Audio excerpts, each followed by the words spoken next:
Hello.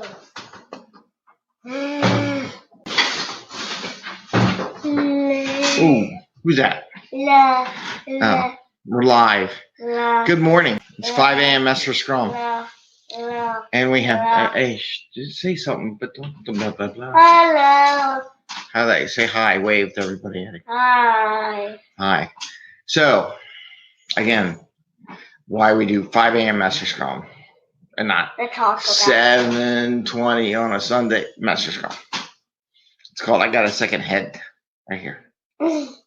Anyway, welcome. Good morning, everybody. 5 a.m. Mester Scrum. We're doing this Sunday morning. We're a little bit later than normal. We were up late last night doing stuff, but we're here early today. And now we have an Eddie, star of the show, coming by to say hello. And he is messing with the door. Anyway, so we're going to talk about Scrum and Agile stuff today in the business world. And Eddie, who just left, says goodbye. He'll probably show up every once in a while. Anyway, hope everybody's having a great day. It's a great weekend. I hope you're having some fun because it's really important. And I think we're getting Bubbles, the cat visit. There's Bubbles. Hi, Bubbles. Say hi, Bubbles. Say hi. I've been catnapped by a boy. Anyway. So we talk about a couple topics. We'll do two today. No whiteboard, just talking, because we cleaned the kitchen up and put things away, right? Ed, we cleaned everything up. And so Eddie decided he wanted to be in the show today. I woke up early. Yeah, you woke up early? 20 minutes. 20 I stayed in my bed. Okay. All right. So this is the other reason why you don't really lie with a little 6-year-old named Eddie.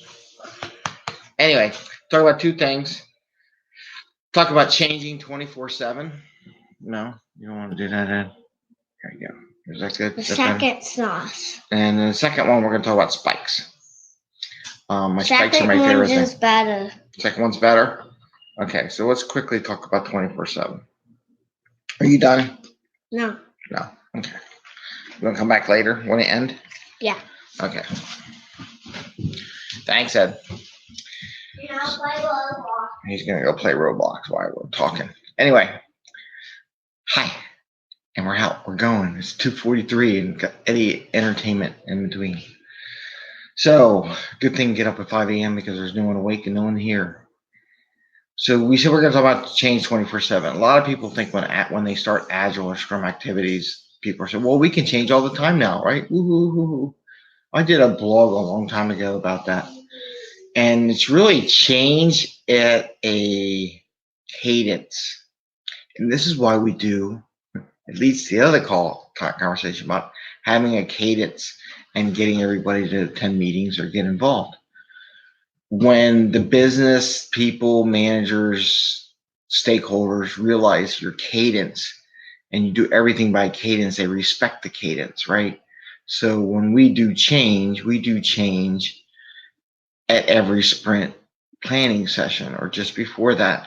And we can change during the sprint too. There's nothing that says you can't, but we make it very minimal changes. Because to be honest, if you're doing a 1-week sprint or 2-week sprint, and the change that they have wanted to do couldn't wait for a week, really, is it going to make us $1 billion? You know, a big B. If not, then what's the big deal? I mean, it's different from production changes. Like if something breaks and you have to do a fix, that's a total different. We're talking development here. We're talking developing, testing, deploying new code to do new stuff or anything new that takes a lot of effort. There's always things where you have to fix, like if you're building a house and it rains. So having that cadence lets everybody know that you do work over cadence. This is how you operate. We do everything this way. And that has them a better appreciation for the sprint planning and when they can make change. It's just one of those things. You got to come from all different angles, right, to make it a success. You can't just come from one way to make things a success. And I'm just going to type good morning here. And that's important. When, as we said, it's change, but it's not change for change's sake, right? It's change for business value. People shouldn't be coming on. A lot of times when people come in and say, hey, I want to make this change. Okay. Well, did you do your focus group? Did you do your business analysis? Are we going to make any revenue off this change? What's the return on it? Oh, I haven't done that yet. Well, can you do that over the next week? And you get all that stuff together. We'll put it in the first thing in the next sprint and we'll get it done because that's what you want to do. It also gives people some time to develop the requirements, and if it's really complicated, if you do it every week, let's say they bring it to you on a Tuesday, and you already started your sprint, and you're already working on your code. As long as it's not radically different and everything, it gives you a couple of days to help develop the requirements and share that information. So that's a little piece about changing on time, and we'll do more as we go, and we'll talk about the subject a couple of times. My collar's all messed up. I don't know if that's Eddie or the shirt or what. Anyway, so that's change 24/7. Agile does not mean change 24/7. Agile means we are working on it, well, at least in Scrum, because not everybody uses the cadence, right? But in Scrum, we have a cadence. Boom, boom, boom, boom, boom. And change happens at regular intervals, or change proposals happen at regular intervals that we then develop and implement. So it's not 24/7. It's regular intervals in a cadence, right? Spikes is my other one. I love spikes. I love spikes because I love the concept where somebody takes a little story, 1 to 2, 3 point story, and they go and find something out, and they use that time to learn and produce something. Now, I will say what people don't do spikes right is they go, I'm just going to code something, but then I'm not going to tell anybody what I code. No, it's not a spike. A spike is just like a story. You run through it, you develop it, then you share, you demo your results. So, for example, if you were going to learn how to use a new database or a new piece of software or try a new coding technique, right? And you wanted to spend a half a day or a day doing it, it's fine. But when you're done, the expectation on a spike, just like a story, is that you will present that information to the rest of the team. So spike has a couple things. So if you're doing some non-functional work or some development tech work, you should be presenting those spikes to your team later.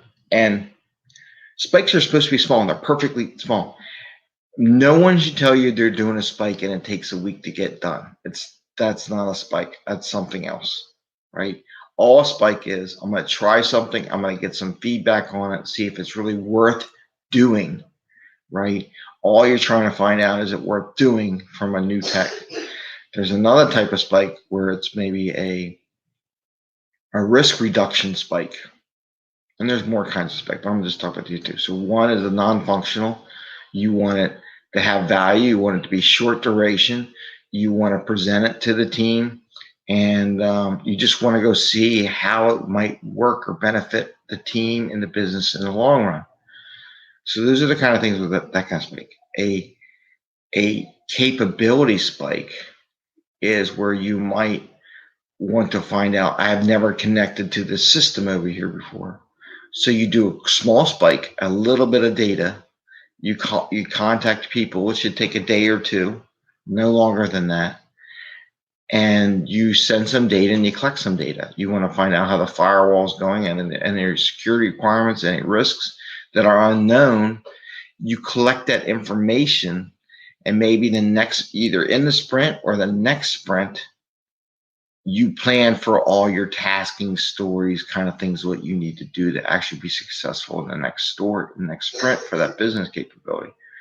But if you know the layout of what the business wants to do over time, you can put these little spikes in there, as I call them, risk reduction spikes, where you're just checking the system, verifying that what everybody wants to do is possible, and you can share the data, and just identify any calls or what data comes out, because you have no idea, right? You may make a call to an API to pull data, but you don't know what all kinds of data will come out of the API. Don't assume that you know. So I teach my teams to run a spike. Just take a little piece of data, go through the system, and pull it back and learn a lot. I've had many times where I had database people who would go collect data when they would say how, and they were like, "Oh, this will be easy." I'm like, "No, it's not going to be hard." And I would just tell them, "Just do me a favor, just run a spike, just run through, get the data, see what kind of format, see if there are any formatting issues, anything that's coming raw out of their system, not manipulated, just as is, so you can assess what things you might have to have a discussion with on the other team." And that helps talk the communication to other organizations and other teams that you're collecting that data from. Anyway, those are the two items I'm going to talk about today. It is Sunday. People should be having fun. I'm taking the kids out, getting them taken away from the kids for the wife for the day. We're going to go do a train show up in Oaks, PA. Maybe I'll talk about safe and trains and arts and things like that in another episode and get some video footage from that. But it's really important that we work hard, and we should enjoy the weekend with our families, right? And do some fun stuff. Whether you have family or not, go out and do something at Sunday. It's going to be a beautiful day here on the East Coast. Hope everybody's doing well. Tomorrow's Monday, so I hope we'll talk about Monday and doing the what fun thing did I do over the weekend? What's my next fun thing, and what's blocking me from having fun, right? Something every Monday. Do a gut check with your team and see if they're really decompressing on the weekends versus keep typing away and really think about it. Anyway, thank you all for subscribing. Please tell your friends. Please share. It is 7:26. We're a little bit later than normal, but take care, and you all have a great day. Eddie, do you want to say goodbye to everybody? Bye. Thanks, Ed. See ya. Have a great Sunday.